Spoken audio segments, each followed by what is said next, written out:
Professor Kwakuaza and Achro. Now, Professor Kwakuaza Achro, Professor making kind. Now, or say this afternoon, the Speaker declared the seat of 4 MPs vacant, a move unprecedented in scope.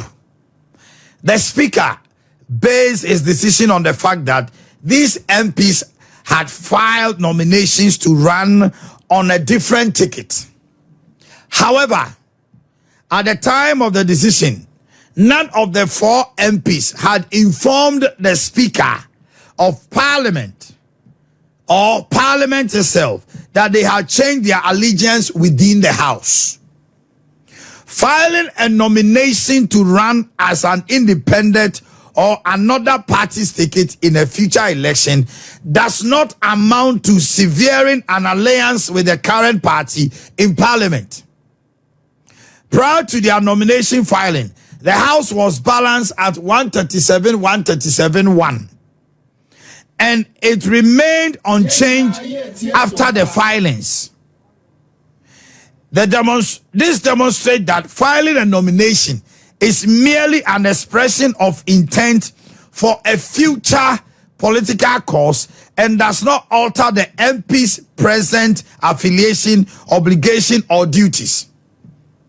The MPs remain bound by the social contract formed when they were elected and continue to serve their current term under the mandate. Parliamentary allegiance is determined by an MP's actions and conduct during the current term, not by a future aspiration. Until an MP officially changes affiliation or resigns, their role and loyalty within Parliament remain unchanged, irrespective of any nomination they may file for a future electoral cycle. To interpret a future nomination as severance of present ties would be a misapplication of the law, confusing future plans with actions that have not yet been realized. Article 97(1)(g) and (h) of the Constitution are concerned with actions that affect the numerical composition of the House, aiming to avoid situations that disrupt the voters' verdict. If the electorate has voted for a balance of 137-137-1, MPs should not unilaterally disturb this balance, and those who attempt to change it during their term must vacate their seats. The underlying principle is to prevent midterm shifts in allegiance, ensuring stability in parliamentary representation. The law is not concerned with future intentions or electoral ambitions that will only take effect in the next term, such as an MP running under a different platform in the next election. The timing of actions is critical here. The phrase joins a political party refers to an MP actively affiliating with another party during their current term in Parliament. It does not apply to future political affiliations that will take effect after the current term. If the law were extended to include any future action, such as running for a different party in the next election, it will unjustly limit MPs' ability to plan their political future, which goes beyond the law's intended purpose. The law's primary goal is to fix an MP's allegiance during the current parliamentary term, reflecting the mandate given by voters. Actions taken after the term, like joining a party for a future election, do not interfere with this mandate. The law serves to preserve the trust voters placed in the MP when they were elected based on the platform they represented at that time. Moreover, Article 97(1) reserves questions about the vacation of seats to the High Court, while matters like death, resignation, or dissolution do not present questions and are handled by the Speaker or clerk. Factual determinations such as discerning an MP's intention from the action are not within the Speaker's purview. This ruling set a dangerous precedent, undermining MPs' ability to plan their political futures without fear or immediate consequences. It allows the arbitrary decisions where filing a nomination for a future election could be misinterpreted as a shift in allegiance, regardless of the MP's current conduct. This broad interpretation risks destabilizing parliament by prematurely vacating seats, disrupting voter established balances, and eroding the principle that MPs serve their full term unless they explicitly change allegiance. It could also create a chilling effect, deterring MPs from exploring future political opportunities. Additionally, this ruling contradicts the fundamental right to freedom of association, including the right to join parties and pursue a future political affiliation. Treating a nomination for a future election as severance of current allegiance unfairly penalizes MPs and discourages political participation and realignment.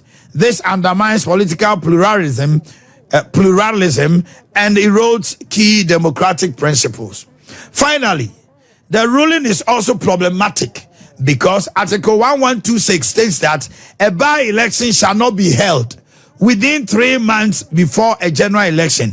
Vacating seats so close to an election is an affront to this provision, creating unnecessary disruption and leaving constituencies without representation during a critical period.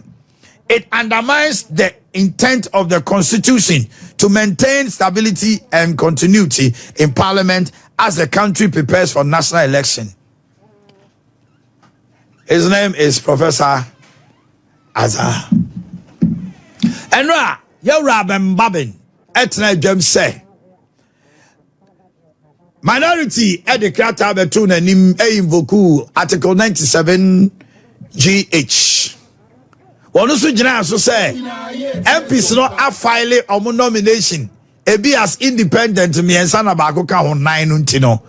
One more abu parliament imraso. Yenshan semni say Uche Professor Azar or say sad decision no muteki no it can only affect a foreseeable parliament. Sambre we no omo representing omo nkrofo and a 4-year term nso ya utimi ka say obi akofile nomination as independent or forfeiting the seat. One, Saudi Pano a informal speaker and on side informal parliament say was shifting position. Now allegiance is no more with the party. And a current parliament no was it's nomination of filing no. Professor Azasu Obusa say for elections current na say future. Say future there Ebienu okwana wo Bagbin wonye speaker. Why do you take a decision for a future parliament when you are not the speaker? 2, or say basa undermining freedom of association. And a MPB or no office any party muano. Na dachi bi obeso okodon party bi. Then to oko election office a party na no hana.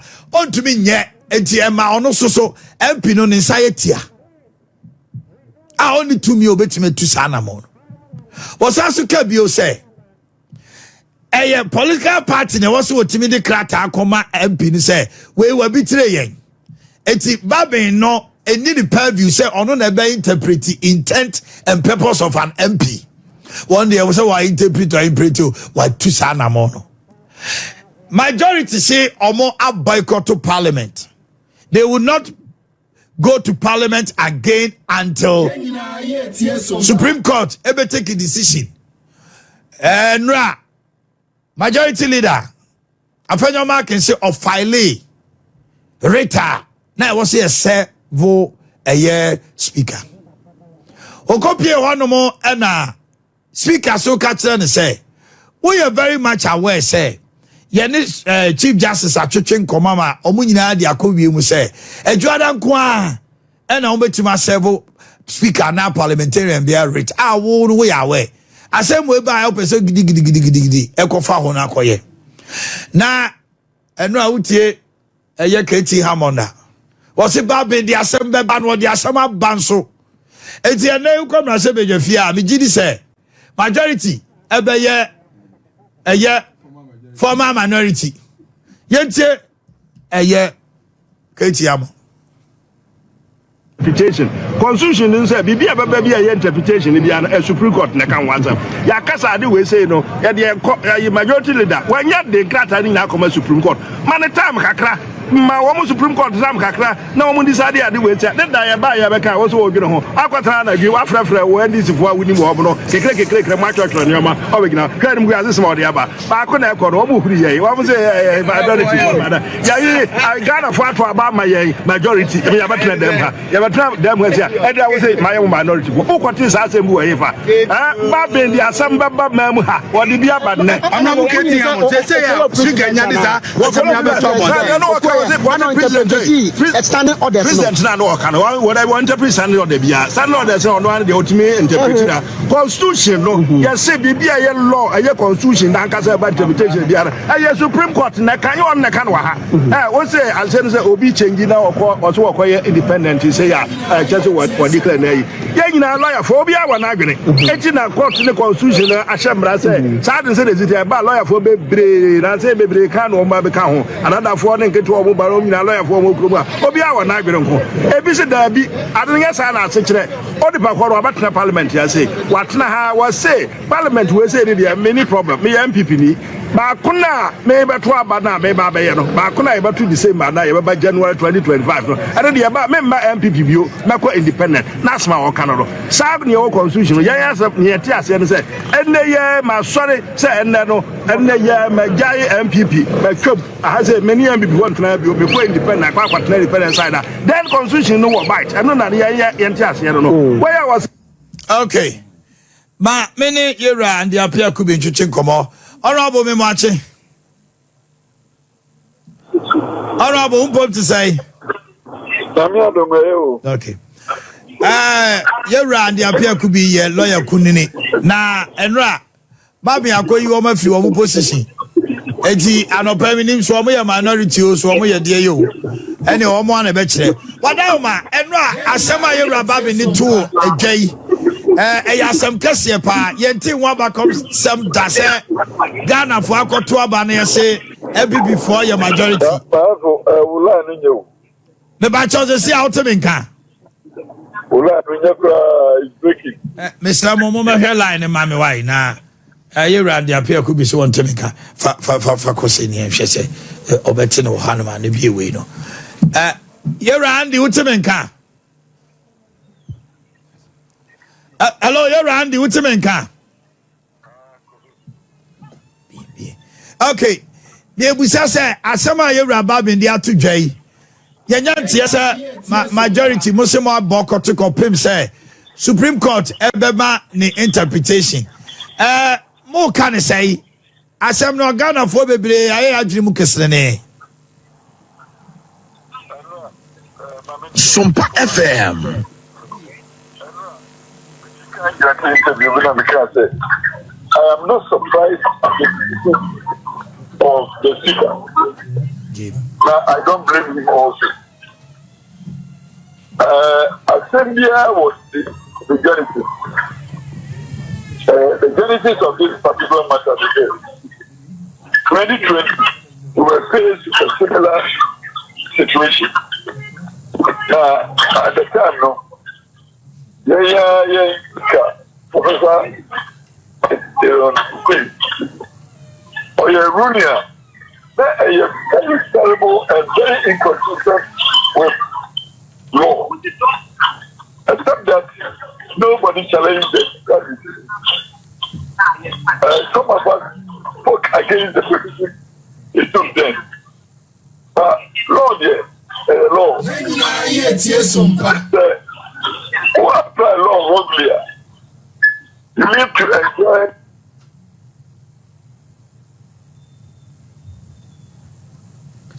Hello.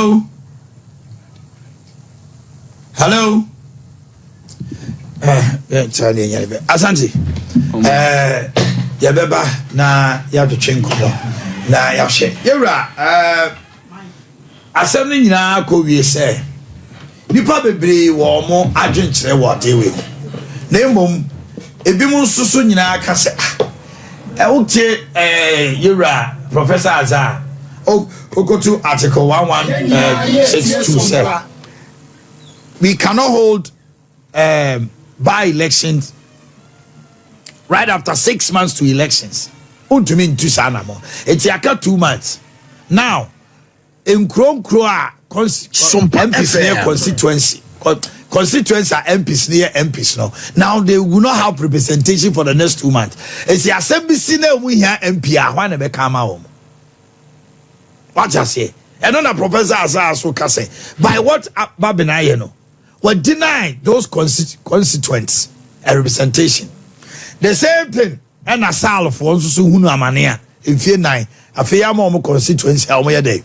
At one of the greatest sin of the 8th parliament, denying the people of SAR a representation. But in 2 months to election, 4 constituencies have been denied representation. And Jacoba say, officer, ye kotuaba 2 months to election. What say MPs we have vacancy almost because Omo a declare. Right now the question is, that is an intent. Can Bagbin interpret an intent to mean a severance with the party? Yet next elections, and the bachelor says, I'm member of parliament on count mobile. Because you can go to the elections and lose. Asante Mamintio. On my discussion, once I started about 2 months ago. But don't forget, and now I'm penny your mama. Ebo say. Oh, Kasai. I told you, sir, it will be an electoral message. Or say, the minority is now a majority. The BBA crash, say, minority, a bear majority, yeah, send the Abano.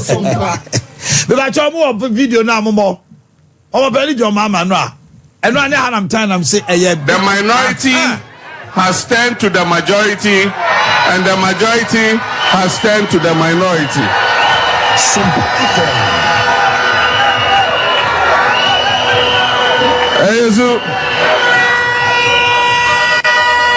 So for me, God is even showing a sign of what is going to happen.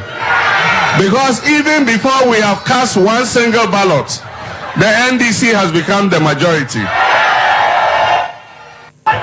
The minority. Okay, Asante. On my media, on say maybe 1-2 months ago, I'm going to say, Sir MP, I feel could just Ashanti, and you soon. Now, me bar a year more a Sintamoro, Sintamoya, Mentiasia, because I wanted education on that. And then, truthfully, Parliament resume. This has been a controversy. How na reaching the initiative process? Kofa winning our bar. Constitution at this stage, the people will be calling for constitutional interpretation. But on my day, but kind of a hangina, ya drink a bit, the Supreme Court ruling becoming the established one. Open will would be a juma. Said Azar, Professor Azar King, a business Professor Buchimusuna, Chomadrin, can somebody be a former director, Ghana School of Law, Mr. Ansansari. Also, like I said, Parliament Cratic ruling. Most standing orders that doesn't need interpretation for that matter. Parliament then home and same people will be a and to say no on mine. Media Mecca say minority for no they say majority for no say on they call Supreme Court and they are boycotting Parliament until interpretation, but they will never come. I was say qua say Monday no say several well. Never say omo de omo file omo niema akodan Supreme Court. And come be serve speaker say for an interlocutory injunction on the exercise. And also no Monday FM. Uche Ketiamo. Also Bagbin in the NDC for akotan no ma church niema ma no abekan. Enti yen twen say Supreme Court be na offer asem no. Two asem we say eye no na yen tentem. Na esigina because me the minimum say from right now no. Can the minority or no? Can the majority now go to Parliament and take decisions? They are going to sit there. What and is, now? So is the now the majority that it is now? NDC for no. They are not in government, so they will not present any government business. The almost to me, and the normal cancer one. They're no more cancer one. Yeah, they make out as yeah, then they're not making cancer, but say LI be that 246 or no more. LI 246. I agree. And 137, no. Yes, they will need a 2/3 majority to do it. They alone cannot form a quorum to do anything. And then the big cancer say no. Honorable Andrew Siama. The positions are covered as also over vacancy. It's no more send no more question so mutuaba. Tuesday no betimi so phone betima nominate you be nya to Obama no as second deputy speaker of parliament. And you say no. These are the processes about all these things. Say committees, the various committees in parliament in so reconvene and I say such committees in such. No, but the way it is now, if majority is NDC, it means now that almost all the committees will have to change. Committees in 2 months way. Ghana, do we need this? Yo, I feel a select committee on this. I feel a more reconstitute you. Saudi and Kuwait take you 4 months to 5 months and sign on my parliament. Yeah, October, December. What is the meaning of this? November, yeah. November, yeah, parliament. Sorry. November. Why do we bring such a lacuna to ourselves? Sorry, November, yeah. But say sign a constitution. My sign a constitution. Can't mean any constitution. No, but constitution in kind. And cancer, signing orders in the casa. Let's sign a parliament in a Juma. That is the only idea about Oman for say democracy is very expensive, and these are the science. As I tell you, me say right now, no. Masem say the constitution, laws. We deal with the spirit and what the letter. Common sense is also applicable. No, correct. And you know, at times you are okay. 2013 election petition. The judges applied conscience and common sense, looking at the tension and the political temperature. Sambrano now my penny John Mama going the ministers, NDC say, "Uba be catch there say, Akufuado, Abano, when we na bibi na si yenti, yen san corner almost 1 year." Nobody will do that. Anything that made me feel say common sense should have played a role here more. And they spring common sense by Parliament there. They are doing and we should know the genesis Bagbin or Baba speaker. The politics they say Parliament no one. No policy on your honor. I know they quite change. So in the end, next 2 months this Parliament will end. Has Bagbin helped or not? Oh, for now, certain decisions of Bagbin. It could have everybody was expecting Bagbin to rule. Say, why are they? Why absent? Already 3 hours. And then I was saying, BBC, but I don't know where they are. That is what Bagbin is doing, and who is a politics and people in NDC because once and another, I just put in another letter coin as I did in the minister position. Putting some now they are so glaring. Their can is about me because my man are absent. Why, yeah, the number of days in Parliament vacant. Okay, 1 fee. Now a Monday will be I invoke Adia. Now Thursday. I police on me in Parliament within 2 days. What to me? I trust I rule. Police on me in Parliament. On my chair, they always how intermediate. Dear Koye, although my your money to LI 2462. Ghana for generation you say and only at the Osen Kobo ye. All the Omakoye. Nana Ghana for oh, by idea to do. Idea to majority leader. Ole ye no. Who be say come to me now on your Jumano. I dare say na kana Ashanti. By their procedures, they could have done it with a certificate of agency. With a certificate of agency. Ashanti, they say with a certificate of agency. Omutimi pon ado 12 e pass a bill. I don't come me say let Ghana for you anyway lawyer no dey kwen wan kwan ko say that letter of event say president say and money ya see a process on the coin. Some process on my fast on the year free. Sana me no tin am person catch us. The year Ghana for nye. Ya to abawie ye call 2 months to election. Obi abe majority, obi abe minority. Unim niema also mo fam.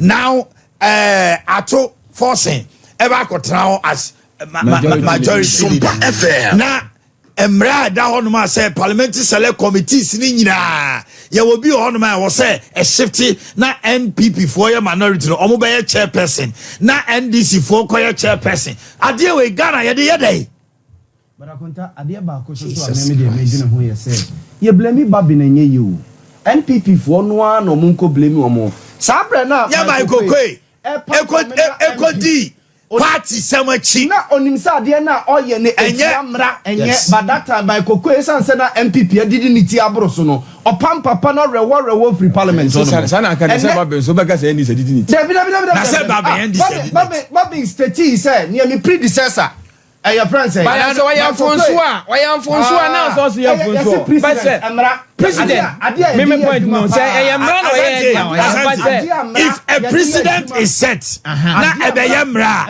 obi a opese wo de sam ya ni do no what sano oni pass by a president yes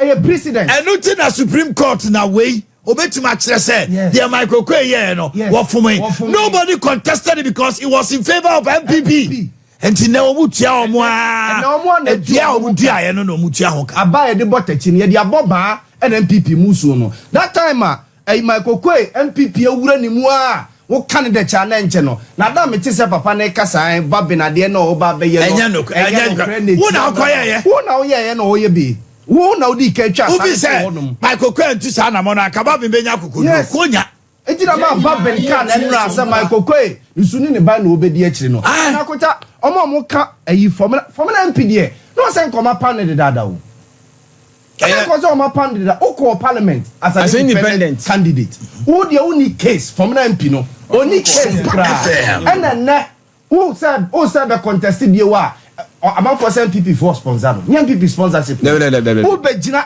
ade de beto ho MPP colors na Yahweh no eka this 8 parliament one answer entina make say eyesa ye twa to eyesa mo say my be a friend say why you say ni mu di bi ye no why you say no mu di bi ye no why you say ni ye why you say ni dey ne say why you say ni trokoma speaker say free NDC eko MPP watro mo any declare seat and na ema ye declare seat no we no it was incumbent on that particular in the interim sesiano just why free party we make party we but no as an independent no parliamentary hands are so catch enra say ne Bagbin kai no say John Buadu throw letter bre Michael Kwen say one come from na MP free Yahweh what's my okay John Buadu de any there any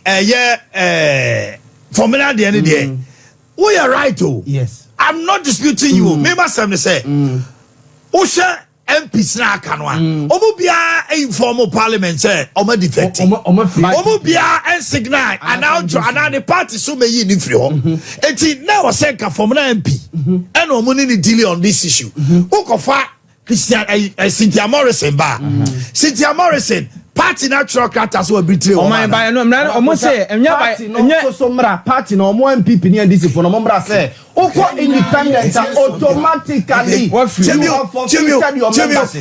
no a determination a law and it takes effect with Supreme Court party Supreme Court no what I'm saying is party nimra party nimra no it's president parliament.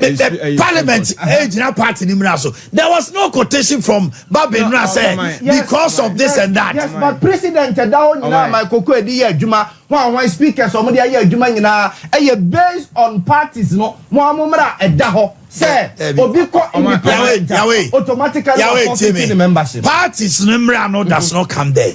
Ushe why you say ni dia otrokoi. Esiama de party trokomano yes say omo yinedi enti na oni lokuso betra pa omo ba mpanifo ni bi say enyem pempi na na say party twiro wa otimi kra citizen na ko otimi kasi wo free party ni mti no ye pam free parliament na me ba na try come when citizen na that citizen he should be an integral part of the party. Why NDC one can NDC MP dear ba oni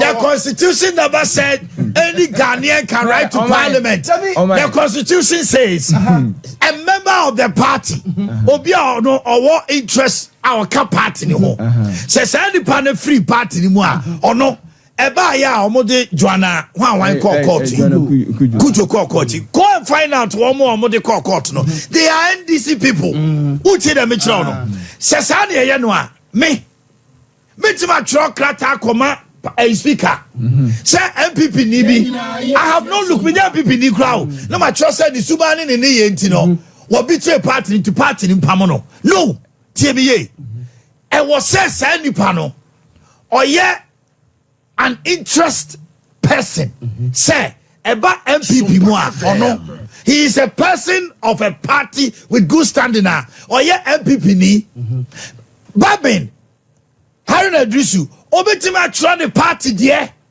you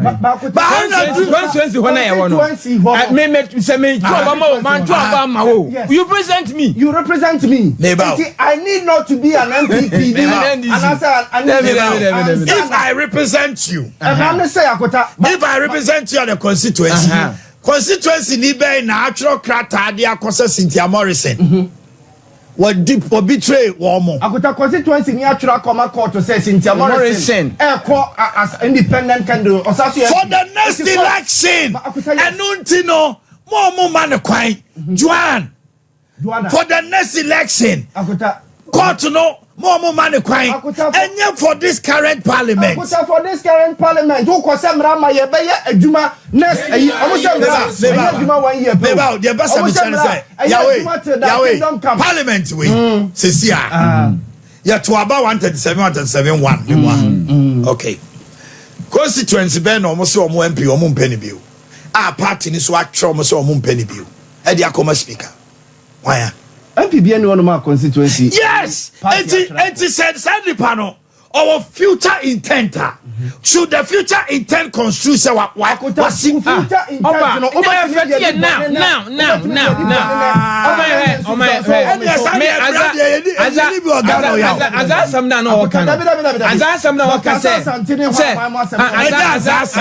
looking at Azasi. I am only applying my witch. I deal with Jacob as about the latter part. Think about January. About January and Sa MP na Cynthia Morrison. No, come na say be jefie. Na say ye shemra. Na ono the party say our intent to be independent for the next parliament. Not this current parliament. Na nu mu asem no enye adwuma na. He is representing his people. Over 2 months to finish. Has the party. Yes, sister will be Trocrata. And I pano automatically. So Ocaso co independent. But for 50. What free party? 2 years.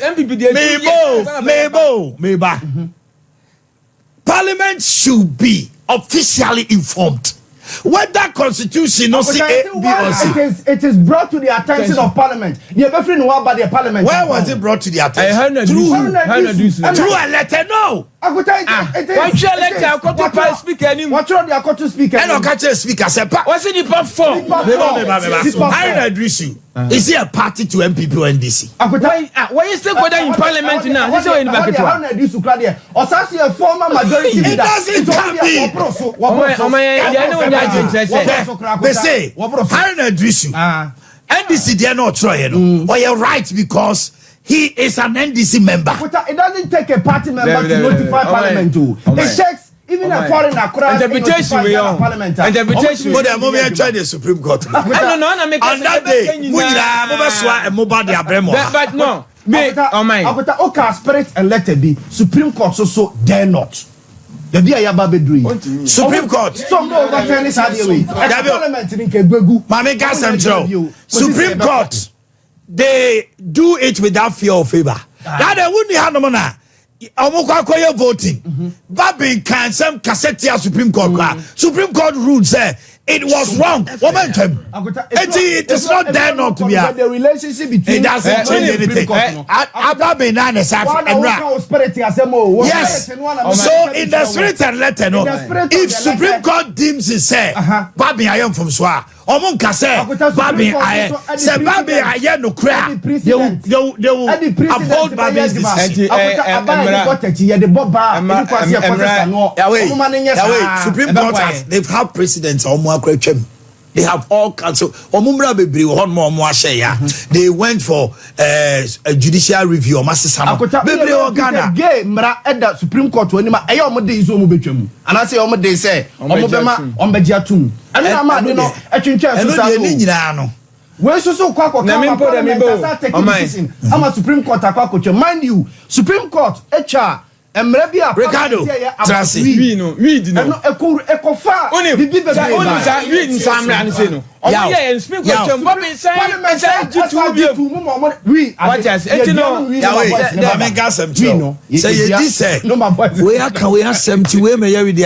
Supreme Court no interpretation in as much as Parliament, they have their own laws. No, they are subject to the interpretation when it comes to laws of this country. Standing orders. The standing orders does not take it from me.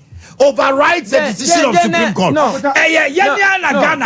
Yes, so some Supreme Court for the preserve of the interpretation of our constitution is for Supreme Court. It's the Parliament Semra. Now we feel Semra no etia the Supreme Court to take a decision. Constitution it say it is final. We have allowed that we are making Parliament a 10 God. The powers of Parliament Supreme Court should be the same. Constitution say when it comes to interpretation, it is the preserve of Parliament. And but when it comes to law formulation, so Parliament who formulating law now. Constitution no said you obey the spirit and letter no. Now this a constitution. There is a constitution. Constitution say you no catch constitution. No said you no trust here. What is go for constitutional review. Sir. And that's all. Minister. Because the umbrella channel no. Idea we are my Bagbin you're right.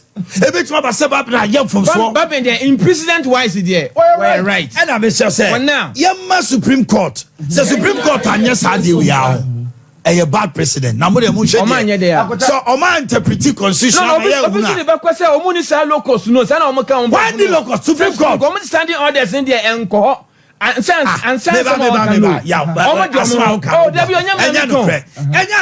the standing orders was the issue of interpretation of the Supreme Court. I say be a member. Now you speaker obetuma to aba now to aba. It was a standing order. Supreme Court. Why you saying it? Because tell me Supreme Court. So this one I don't think say tell me. Formula MP there no. MP the party so ko yi be ba jo tell me. Why you saying it? Or trust say we free ho. We party joy. Omo use party ni mra say party ni say we free mo a does it meet the standard of the standing orders of Parliament say party bi aye ne mra na party no entro krata mrewa omo an constitutional union na di musumu gina so yema Supreme Court in this same way. Ricardo me mo ache mo akwa Supreme Court any omo wa asem kampa enu dey jama Supreme Court maybe there me feel say we Amaikokwe and Bagbin they've set bad precedents, the two of them. I don't agree in any day. May the Supreme Court to say I'm wrong. Bagbin is right. You is right. Obo me ho kade mako suku. Na mako suku awie. Na me baba so me papa me say me dem papa ebre eno ntimi bua o. Say nipa no class 3. Na otua no school fees na aka 1 month ama yama kwan a papa no betuma akɔtwerɛ krata akɔma headmaster ne sɛ me ba no munyi na di because mapono Nakuta no deck cry ya kwa school me ba school school papa no dabio school papa ni timi tro kosa papa no ntima mo repeat no papa school no betra se right ye di promoter ye